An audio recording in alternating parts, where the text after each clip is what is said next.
On the occasion, I've had some where there's like clams or mussel, or like occasionally like a crab leg or something. Other than that, I'm not quite sure. Again, I don't really cook. I don't really know what goes in it, but it tastes good, and that's all that matters to me.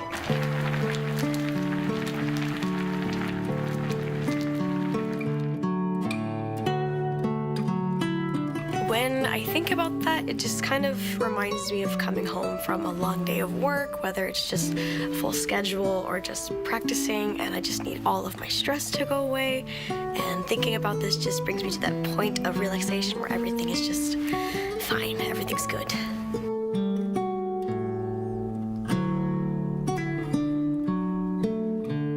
Whenever I eat tintang jjigae, since it is a food that brings a lot of comfort to me, I guess, one thing that I do think of is my mother, because in the autumnal and winter season, she would always cook, different stews for the family, whether it was just chicken stew, beef stew, kimchi jjigae even. But I don't know, I think the warmth of just a nice hot stew just makes me think of, like a hug from my mom.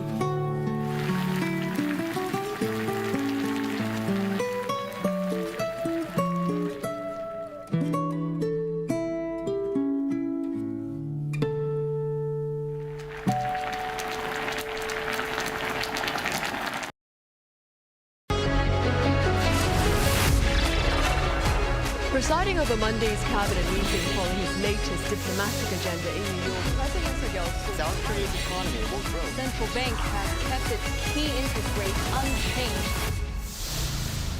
Mission complete for rocket duty South Korea. Seoul is rallying in hopes of bringing the World Expo 2030.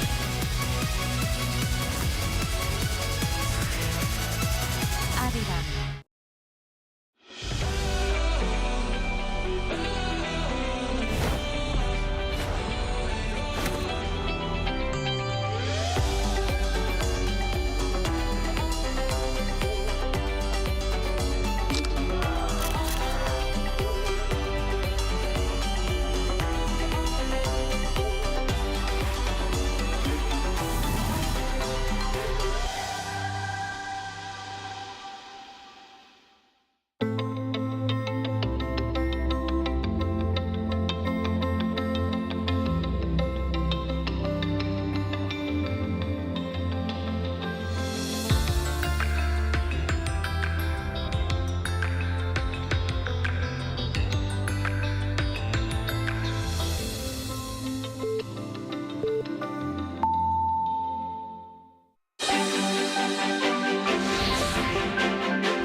It's March 12th here in Seoul, and I'm Kim Dami. We begin with these stories making the headlines at this hour, starting with a 30-day ceasefire for the Ukraine war.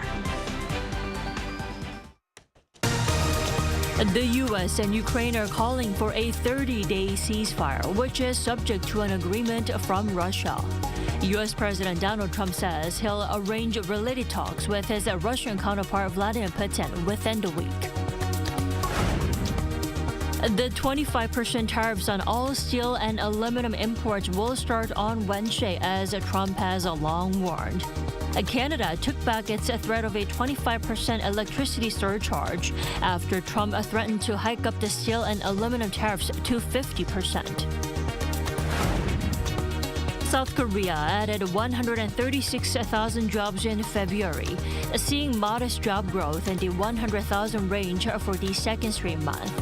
But job growth in construction and manufacturing remained poor. Ukraine said it's ready to accept an immediate 30-day ceasefire proposed by the U.S. President Zelensky is now urging the U.S. to convince Russia to do the same, while President Trump says he will talk to Putin about the deal. Our Bae Eun-ji starts us off. Talks between senior officials from the U.S. and Ukraine that took place in Saudi Arabia appeared to have been fruitful, as Kyiv agreed to a proposal for an initial 30-day ceasefire with Russia. In a joint statement on Tuesday, the U.S. agreed to resume military aid and intelligence sharing with Ukraine, immediately after Kyiv said it was ready to accept the peace deal proposed by Washington. The two sides also said they'll conclude an agreement for developing Ukraine's critical mineral resources as soon as possible.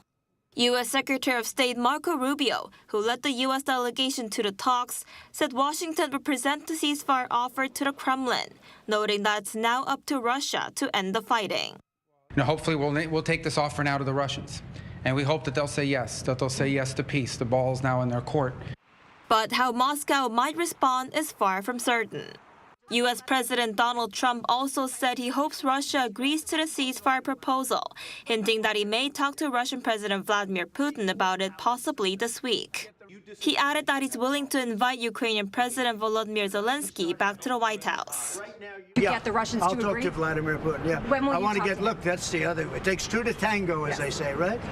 So hopefully he'll also agree. And Zelensky, who was in Saudi Arabia but did not participate in the talks, said the ceasefire was a positive proposal, but stressed that Washington must convince Moscow to agree to it as well.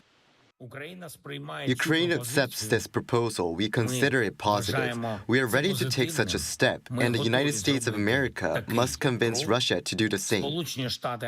European leaders welcomed the 30-day ceasefire proposal, saying the EU is ready to play its full part in the upcoming peace negotiations, while also adding that this is a positive development that can be a step towards lasting peace for Ukraine. 배은지, Arirang News.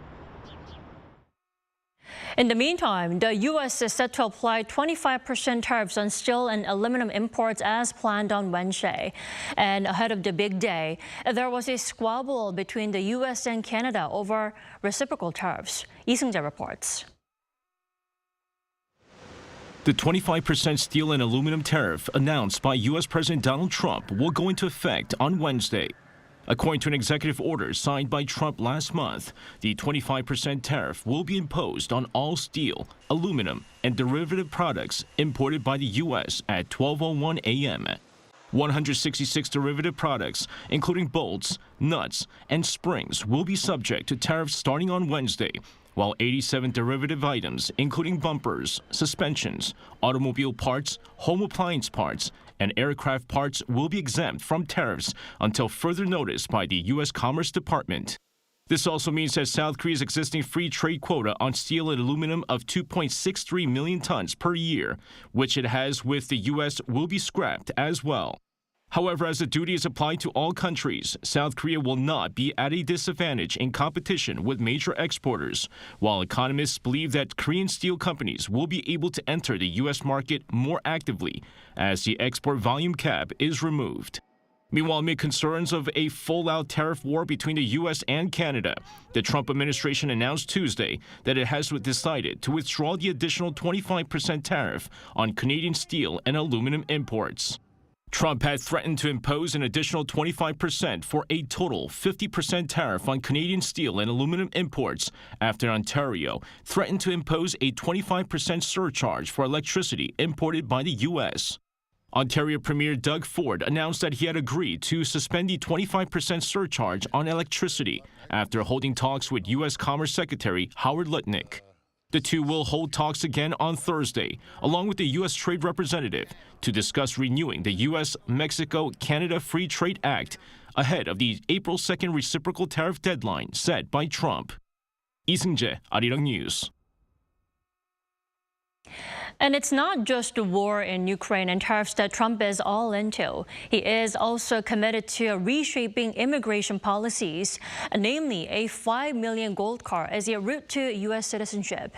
We are joined by legal expert Gary Kim this morning. Welcome. Hello. How are you? Good. How are you? Thank you. Well, to start off, do remind us what this $5 million gold card is and how it works. Well, it's a very interesting proposal. Basically, he's trying to sell the U.S. green card for $5 million investment. We've had EB-5 program for the past 30 years or so, and the investment amount has been $800,000. But his proposal is to increase the minimum investment amount to $5 million. Well, you just mentioned this. It's been more than 3 decades since the U.S. Congress created the EB-5 program. Wouldn't that mean ending it will require Congress to, act? Yes, I don't think Trump understands that. It's not going to be so easy to terminate the current EB-5 program because, again, the Congress passed it. Right. The Congress extended it until September of 2027. So he's not going to be able to just terminate the current EB-5 program. The Congress has to approve this, yes. Well, I would take the gold card into consideration if I had the $5 million, just for the card. But how popular is this gold card among foreigners, would you say? You know what? I think it's somewhat of a crazy idea to come up with this because $5 million is not a small amount here. It's not. We've had the EB-5 program for about 30 years. It started at $500,000 and it went up to $800,000 a couple years ago. Since year 2000, I think we've had about 150,000 investors investing into this EB-5 program at $500,000 and $800,000. That's over the last 24 years. But Trump's thinking that at $5 million, that he thinks that he's going to have about 250,000 people investing every year. And he thinks that this is going to help reduce the U.S. deficit by $1 trillion. I don't think that's going to happen. I don't think we're going to have 250,000 people doing this. Then what happens to foreigners who have already, applied and are waiting for a green card? Okay, well, that's got to be another critical issue, too, because obviously there are people who's been doing this for the past 20, 30 years. And there are, I think, 20, 30, 40,000 people who are still waiting for their green card through their EB-5 investment. So we're not going to be able to just terminate this all of a sudden. So again, he has to continue with the current EB-5 program. Maybe he'll be able to continue to continue with the current EB-5. At the same time, introduce this new $5 million investment program if that happens. So we have to wait and see. And as far as I understand, related officials haven't said anything about the situation, right? No, not at this moment. Well, how likely is it then this gold card idea be an issue in any way in the future, or is it just a dream come true for those rich foreigners out there? Again, the Congress has to pass this EB-5. Again, Congress passed the EB-5 program. It's been extended until September of 2027. If he's got to alter the current EB-5 program to $5 million program, the Congress has to approve it. Is that going to happen? We have to wait and see.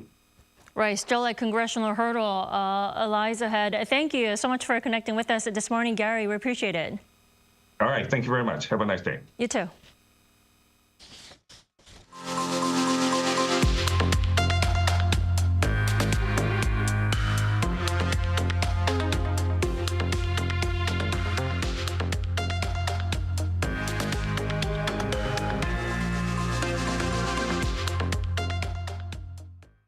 Job growth in South Korea picked up last month, but the country still faces a youth job crisis. Statistics Korea said on Monday that employers added 136,000 jobs in February compared to the same month the previous year. This marks the second straight month that the country saw an improvement in the labor market. This was mainly driven by a surge in employment among those in their 60s or older. But hiring among those aged 15 to 29 was the lowest in 4 years. Now, manufacturing and construction jobs also continued on a downward trend. All eyes are on when the Constitutional Court will announce the date for the ruling of President Yoon Suk-yeol's impeachment trial over his martial law declaration. Now, many initially believed the ruling could come as early as this Friday, but some are now expecting it to happen next week. Our Shin Ha-young tells us more. It's been 2 weeks since the final hearing in President Yoon Suk-yeol's impeachment trial, but the Constitutional Court has not yet announced a date for its ruling. Given that previous presidential impeachment rulings were made about 2 weeks after the final hearing, many expected the ruling to be this Friday. However, since the court decided to deliver impeachment verdicts on the chief state auditor and 3 top prosecutors on Thursday, expectations are rising that the ruling on Yoon could be delayed until next week. There is no precedent for the courts delivering major rulings on consecutive days. Ahead of Yoon's verdict, police are considering banning the release of stored firearms to prevent potential attacks. The National Police Agency said it's reviewing refusing to release firearms stored at police stations used to kill dangerous wild animals. Under the current law, licensed gun owners must store their firearms at police stations and only take them out to hunt down wild boars or birds. On the day of the ruling, police will designate parts of Seoul's Jongno-gu and Jung-gu districts near the Constitutional Court as special crime prevention zones to maintain safety and manage crowds. Vehicle barriers will be set up within 100 meters of the court. During a cabinet meeting on Tuesday, acting President Choi Sang-mok expressed concern about possible national division and conflict over the presidential impeachment ruling. The government will respond firmly according to the law with zero tolerance for any illegal or violent protests, as well as any acts that challenge public authority. Meanwhile, the main opposition Democratic Party began its sit-in protest at Gwanghwamun Square on Tuesday, calling for Yoon's removal, while the ruling People Power Party decided not to stage any demonstrations to pressure the court. 신하영, Arirang News. Key springtime military exercises between South Korea and the U.S., marking the very first major drills between the two allies since Trump returned to office, are in full swing. Our defense correspondent Kim Bo-kyung shares some scenes from the drills. Troops aboard KU-1 Suryeon utility helicopters approach the landing zone. While the U.S. soldiers keep watch, Korean soldiers conduct air assaults. About 400 troops from the ROK Army's 1st Infantry Division and the U.S. 2nd Infantry Division ROK-U.S. Combined Division's Stryker Brigade held joint exercises on Tuesday. The drill at a training facility in Paju City is part of the Allies' computer-simulated Freedom Shield exercise that began its 11-day run on Monday. It aimed to strengthen South Korean-led combined operations capabilities with an ROK Army battalion commander directing U.S. company operations.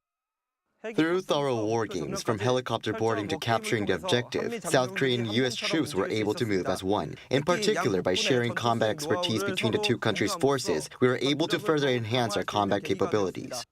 So we were very fortunate that we can conduct this combined training with the Republic of Korean Army. It is a great learning opportunity for my soldiers and myself to increase interoperability with the Republic of Korea Army and to strengthen the alliance.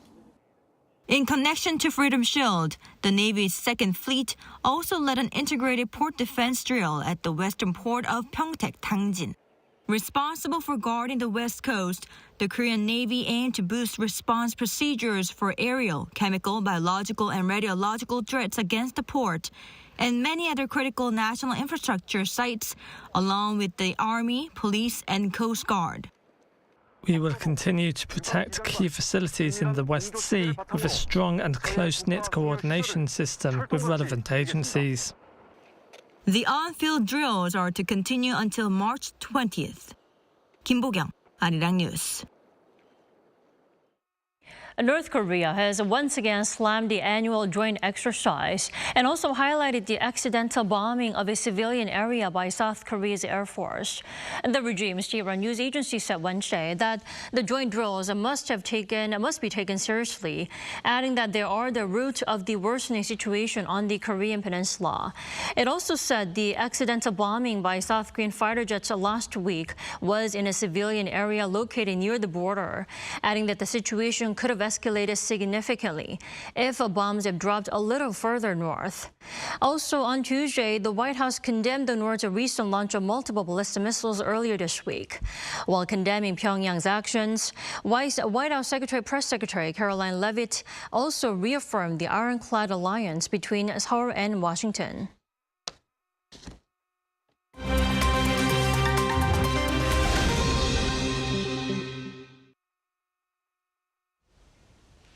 Good morning. I'm Walter Lee, filling in for Choi Ji-hee, and this is The World Now. Starting off in the Philippines, where the country's former leader, Rodrigo Duterte, has been arrested at the request of the International Criminal Court for his controversial war on drugs campaign, which was a defining aspect of his presidency. Serving from 2016 to 2022, Duterte has been accused of having thousands of suspected drug dealers killed. The ICC estimates that somewhere between 12,000 to 13,000 people could have been killed. Early in the week, at a Hong Kong rally, Duterte declared he was ready to be arrested and said, "What is my sin? I did everything in my time for peace and a peaceful life for the Filipino people." Next to Pakistan, where militants attacked a train and killed at least 10 people, including the driver and security staff, in the country's southwestern province of Balochistan. The Baloch Liberation Army claimed responsibility for the attack on Tuesday afternoon on the Jaffa Express train traveling from Quetta to Peshawar, with some 450 passengers on board. According to CNN, police surrounded the train and were involved in an exchange on fire with militants. The report also said 104 passengers have been released on Tuesday night. The BLA said it is seeking the release of political prisoners, activists and missing persons related to the group, which it says have been abducted by the military. Pakistan's Prime Minister Shehbaz Sharif denounced the attack. Now to Argentina, where the trial over the death of football legend Diego Maradona began Tuesday in Buenos Aires. 7 medical professionals who were involved in caring for the World Cup winner faced the court in San Isidro charged with the culpable homicide. Among those accused are Maradona's former psychiatrist and doctor who were treating him up to his death in November 2020. An 8th member of the medical team is set for trial in July. Prosecutors plan to present substantial evidence, including private messages between the doctor and patient, to support their case. And finally, in the United Kingdom, Chester Zoo is celebrating the birth of a rare Cockerell's cephaka, a species of lemur commonly known as a dancing lemur. The lemur was born on January 20th, with the zoo saying every new birth is a huge cause for celebration. According to the zoo, the dancing lemurs get their nickname as they can stand upright and spring from side to side as if they are dancing. The Cockerell cephakas are the endangered species and can only be found in northwestern forests of Madagascar.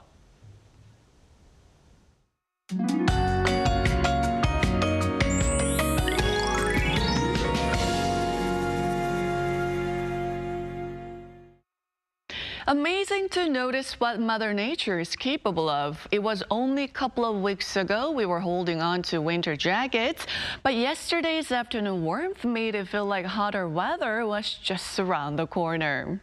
As for today, highs will go down more than 5 degrees in the capital and the rest of the upper regions. Then there will be afternoon spotty rain in the upper areas in Jeju. The amount will not be that much, but those of us in the capital area will be trapped in high levels of fine dust again. So make sure to keep an umbrella handy to avoid dusty rain. Stagnant airflow is the main cause of dusty air this morning.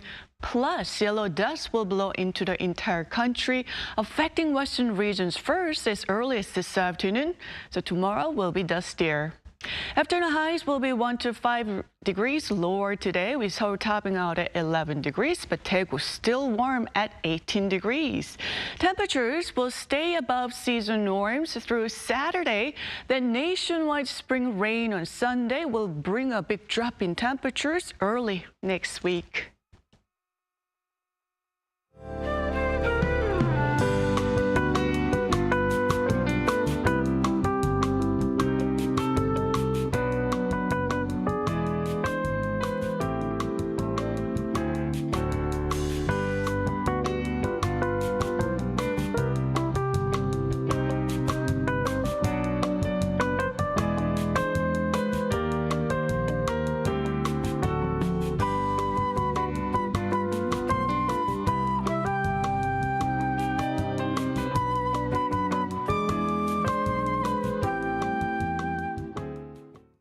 That is all we have for this morning. A new day at Arirang will be back tomorrow at the same time, 10 a.m. Korea time. Thank you so much for watching.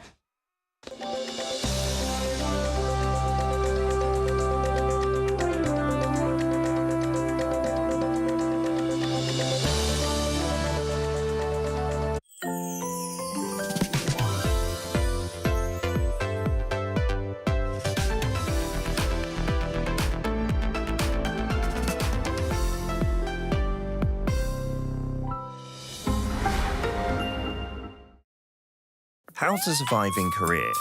One room. So, you're surviving in Korea? If you've signed a contract for a one room, obviously you're a pro. But the real deal begins now. Step 1. Housewarming. No need to buy toilet paper, diffusers or hand soap. You'll get them soon enough as housewarming gifts. And some are bound to pile up. There's nothing better to serve your guests than milpaeyu nabe. If you have Korean friends coming over, don't forget the extra garlic. Step 2. Garbage disposal.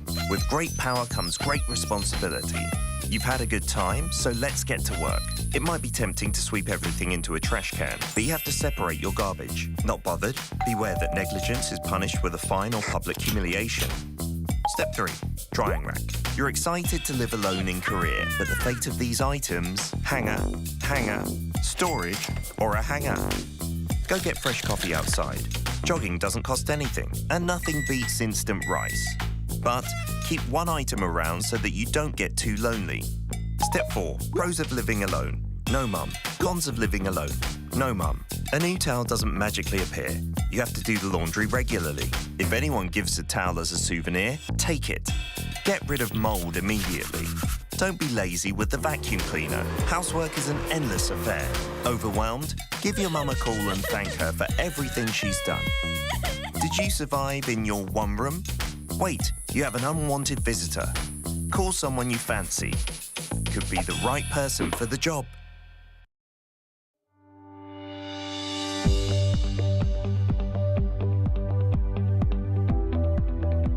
Capturing your day starts new day at Arirang. A global conversation through the unique lens of millennials and Gen Zs. News Generation. From politics to culture, delivering news from home and abroad. The Daily Report. A profound analysis of Korea by members of the media. Press Perspective. A distinct perspective and a broader view. News Center. A compelling discussion spotlighting domestic and international affairs within the frame. Opening new vistas through a window of truth, connecting Korea and the world. Your pick, Arirang News.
We are here to bring a new type of news show.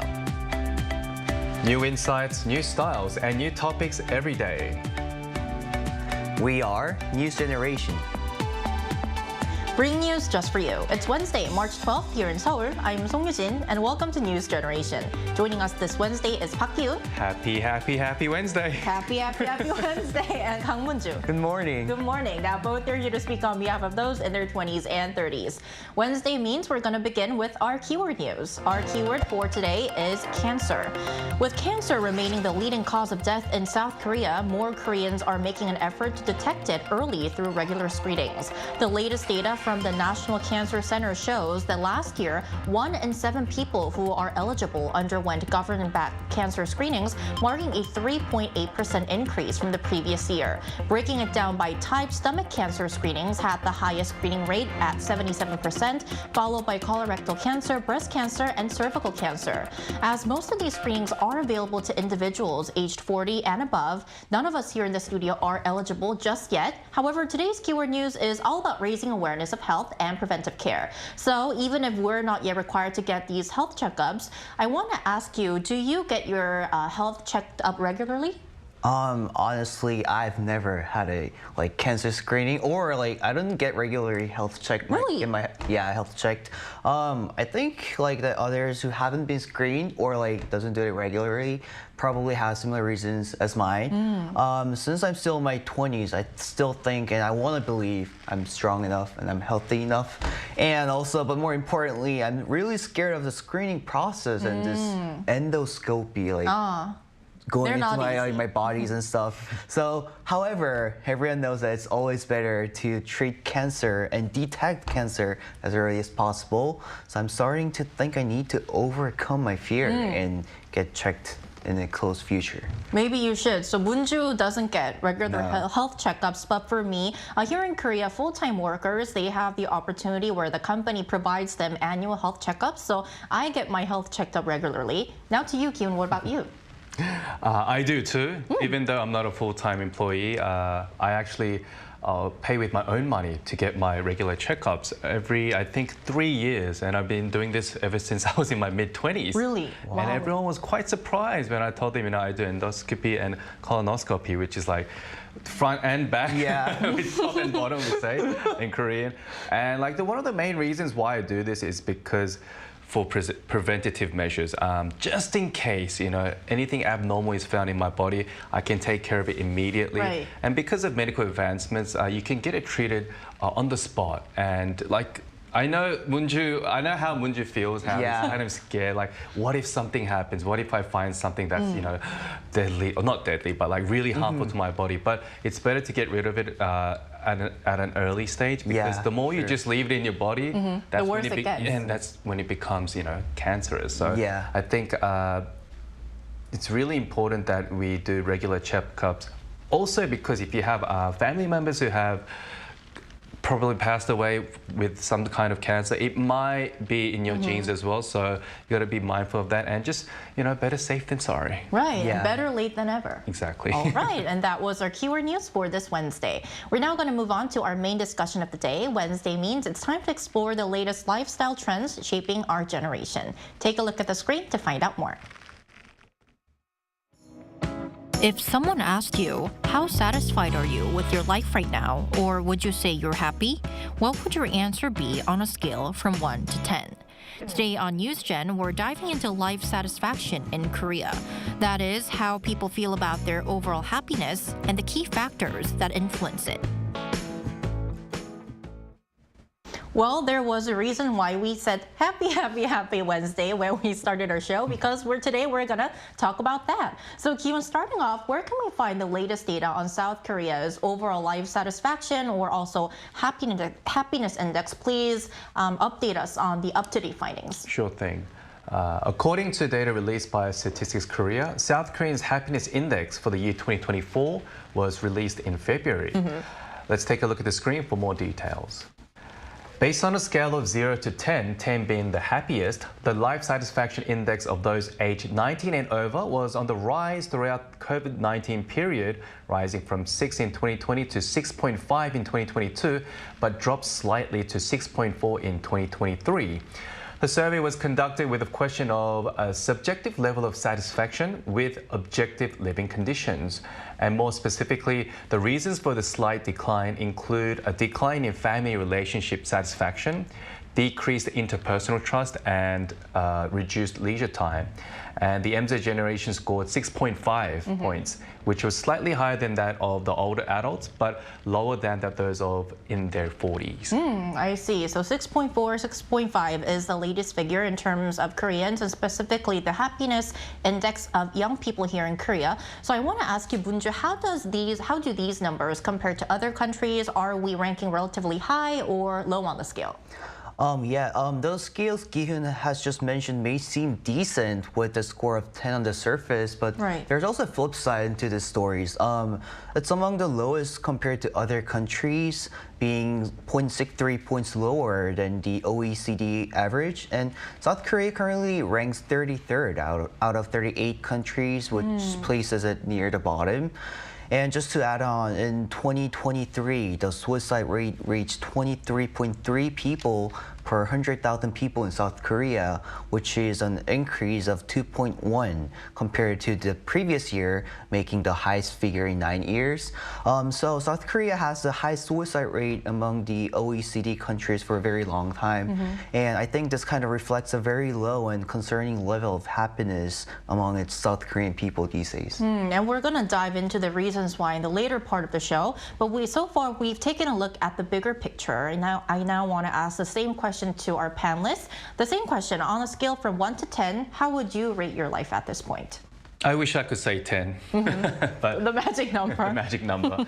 But I try to stay as positive as I can on a daily basis. So right now, I think I'm around high 8 or even 9, actually. Wow. All right, I'll give myself 9. Higher than the average. Higher than the average. Only because, I'm not what people define as happy as like having wealth. Having a lot of friends, having great relationships, having a lot of leisure time in my hands. It's not because of that, but the way I became a little happier than the average index is when I thought about the inevitable death that no human can avoid. I thought about, hey, does life have to be like this stressful? Let's say if I die tomorrow, No, let's just cherish the moment, the present, what I have, then have not. And I kind of realized, hey, there are so many things that you can actually look into to make you happy. And I realized, let's not worry too much about the future, whether you want to own a house or have a family. Look, those are great things in life, but I think I put more focus on what I have at the moment. And that really kind of helps me to become happier in terms of, my happiness level. And I've been pursuing that kind of mindset from that moment on. I think we can all learn from Gi-Hyun's mindset. Very positive. Yeah. Very so I choose to be happy. Yeah, it's a choice. Yeah, but I think that's really important. It's a choice. Yep. All right, so between 8 to 9 for you. 8 to 9, yep. What about you, Munju? 10. 10? Really? I want to say 10, but hopes are always hopes. Actually, mine is slightly higher than the average of MZ generations. I would give a score of 7 out of 10. Just reason simple. While I'm quite satisfied with living what I want to do, what I really wanted to do since I was young, but I'm also experiencing some like job market instability and have some worries or concerns about the long or the near future. However, I'm enjoying trying out different things from like various opportunities that I have received. And so I don't think it's the worst life that I'm living right now, or it's not that terrible. So I would give 7 out of 10, even though I wish 10 out of 10. But still, that's above the average of Koreans and also young people here in the country. What about you, Eugene? Well, I think I'll rate about 8. 8? Yeah, okay, wow. 8. Because I deducted 1 point because I'm human. I have stress factors in my life. And for the other 1 point, I think that if you believe that you're absolutely happy and you have everything, that kind of stops you from having passion and moving forward. So I think I would rate my life 8 at the moment, but who knows? It might go up or go down. All right, so we're gonna look at the report, the data that Q mentioned at the top of their show. So we just discussed that this report and this data shows that life satisfaction in Korea has dropped for the first time in 4 years, which is quite a grim figure. And I want to ask you, what do you think are the main contributing factors behind this decline? Well, the reasons may differ depending where you focus the factors stemming from, but from a cultural standpoint, one of the main contributing factors could be familism here in Korea. Countries that prioritize family happiness over individual happiness tend to have lower levels of happiness. And this is because individuals often postpone or suppress their own happiness for the sake of their families. In particular, South Korea has a high level of economic dependence between parents and children. And even after marriage, separation from the original family is not always well established. So although people within a family may seem very happy on the outside, but it's not so much the case when it comes to like the true inner happiness of an individual. Right, because as you mentioned earlier, sometimes we have to make sacrifices for the goods of our family. So that could be a reason why. What could be some other factors, Moonju? Yeah, just to add on, placing a high value on reputation and having a strong performance-oriented culture are also some crucial factors here. Japan and Singapore, which traditionally have this culture, in fact, have low happiness indexes, and South Korea is no different at all.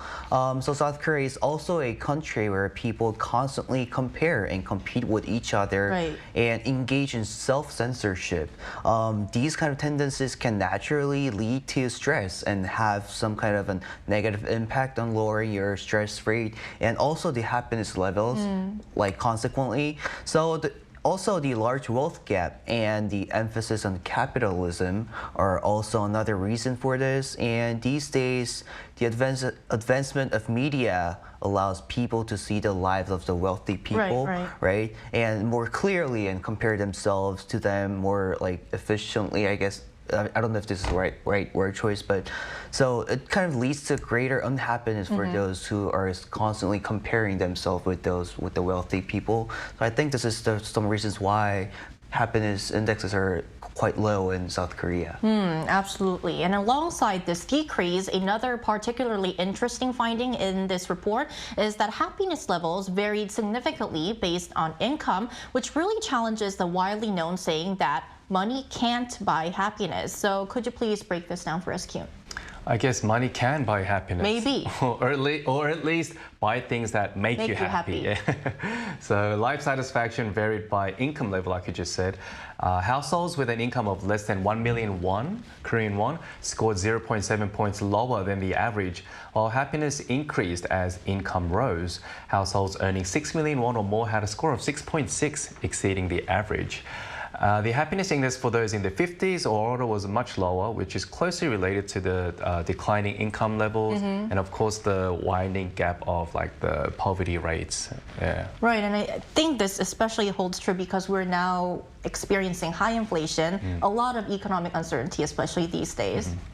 So let's now find out what our viewers think. We conducted a survey on the Arirang News YouTube channel, asking them, can money buy happiness? The same question. So if we look at the results, 76% of respondents said no, wow, while 24% said yes. And we're going to take a look at 3 comments. Our first comment for this Wednesday is Benny97. No, for me, the reason surely is that money can make everyone happy, but we need to have happiness with some balance. Joseph N8I says, no, money helps, but it's not the only factor. Our final comment for this Wednesday is I care about the world 7038. It's not about wealth, but financial freedom and the freedom to buy whatever makes you happy. Very interesting results, the poll that we conducted through our YouTube channel. So we're now going to focus on what young people specifically think about the link between wealth and happiness. So would you say that the younger generations generally agree with the idea that money determines happiness, or do they have a different perspective? Obviously, looking at the survey on Arirang News, absolute majority said no. The majority said no, they don't think money really determines happiness. But speaking from a younger young generation, not the younger generation, one of the young generations. I think everything comes down to everything in moderation. Yeah. I know a number of people who are extremely wealthy, and I'm actually close with them, and they don't seem to be like incomparably happier than myself. I was actually able to converse with them without feeling like less happy about myself for not having as much as them, but rather they became more of I became more appreciative of what I actually had. And it really helped me to change my mindset to actually learn from these kind of wealthy, successful people so that I too can become a wealthier person. from that moment on. And I think money can definitely be a source of happiness as well. It kind of serve as a motivation, right? And for a you to work motivation as harder. well, yep. What do you think, Minju? Yeah, I believe it's yes and no. While money is still an important aspect for MZ generations, and they have shown tendencies to like find happiness through like spending some money, such as in trends like Flex or YOLO or You Only Live Once. But recently, there has been a shift among a Korean MZ generations towards valuing small but certain happiness or the joy of a simple day. They are also finding joy in accumulating their own special moments or places or like personal treasures, which we call topping economy, which refers to the concept of personalizing and decorating one's own belongings to match individual tastes. Additionally, to escape the obligation of flaunting their happinesses on social media, they're engaging in activities like detoxes, pursuits like reading, handwriting, or meditation are some like factors or efforts to find inner happiness that MZ generations are practicing these days.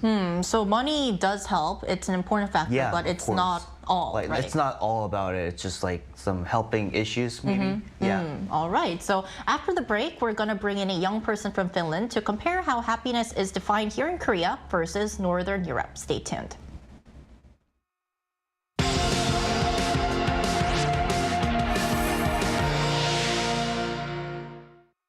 NewsGen wants to hear from you.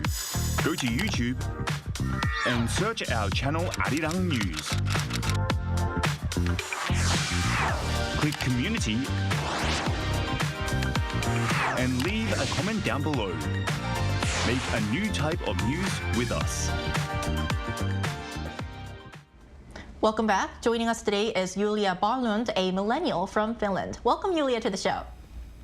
Hello, it's nice to be here. It's great to have you on the show too. So, Julia, Finland has been consistently ranking among the highest in the Global Happiness Index as far as we know. So we want to ask you, what do you think is the key to that?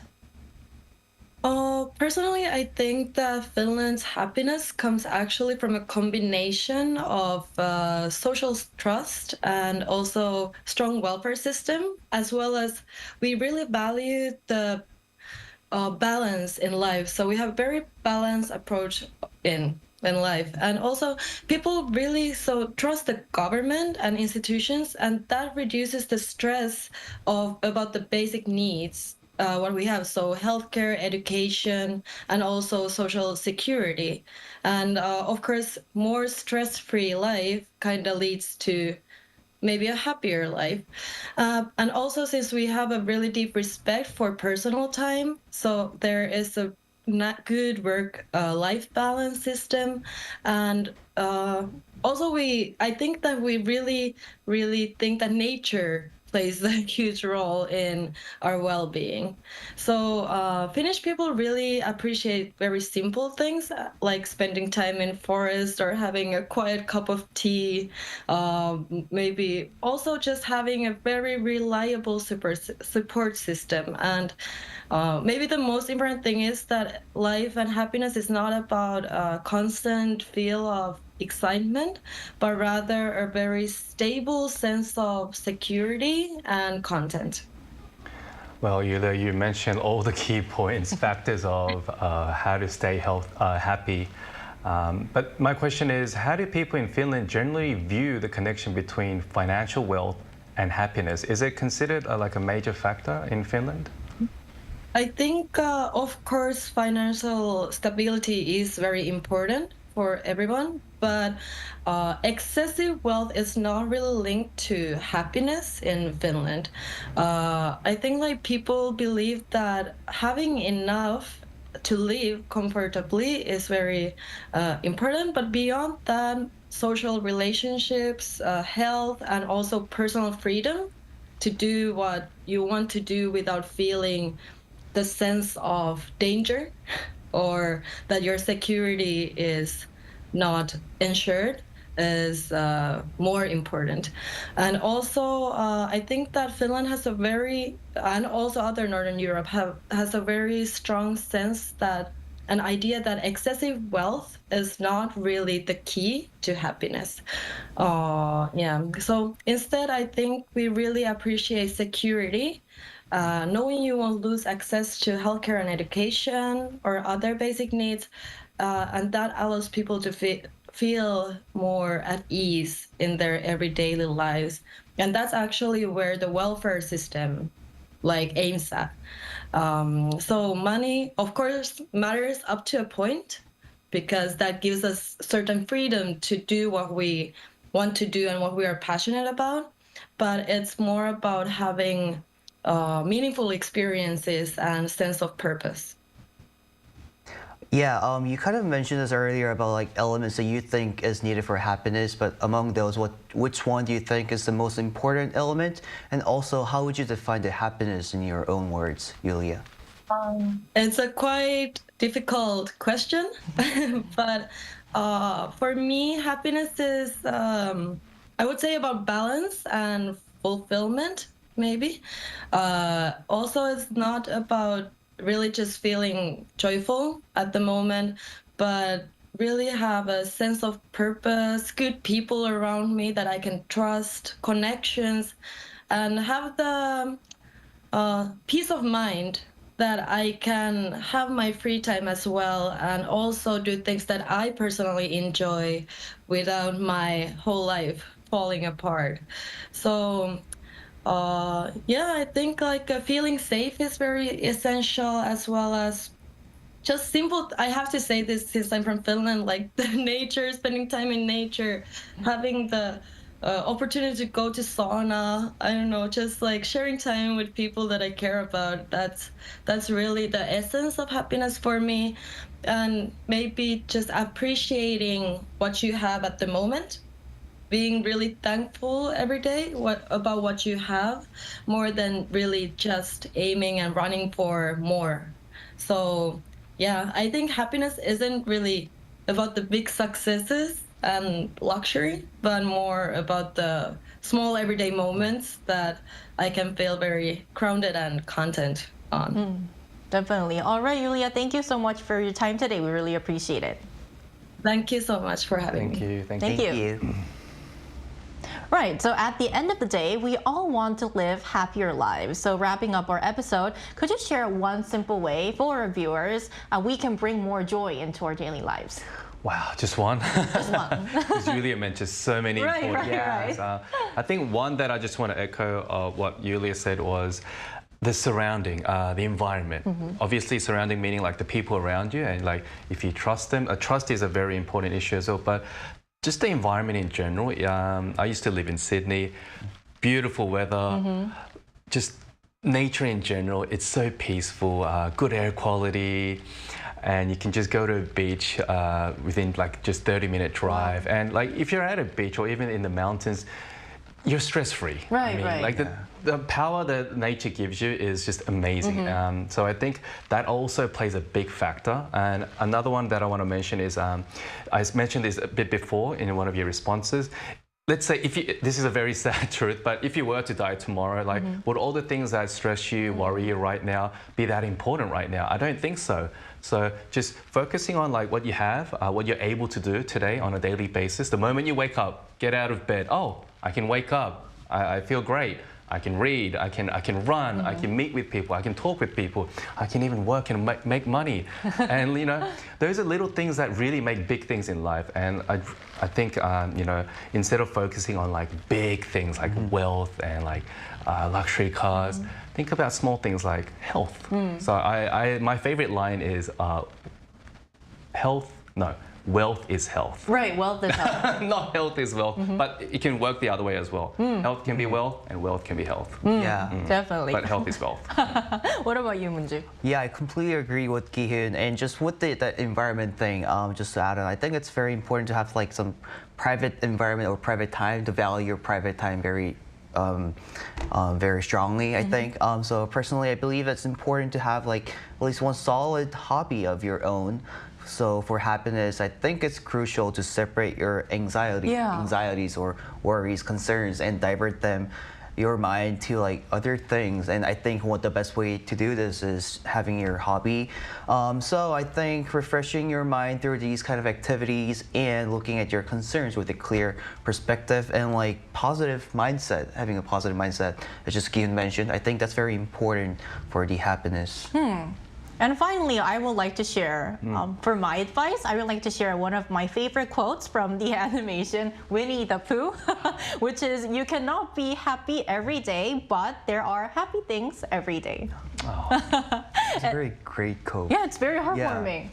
And that's all we have for this episode of News Generation. But we will be back tomorrow at 10:30 a.m. Korea time. Special thanks to Pak Yoon. Always happy to be here. Always happy to have you. And Kang Moon-ju. Thanks for having me today. Thank you for joining us. And to our viewers, thank you for staying with us and hope you have a happy hump day. We are News Generation.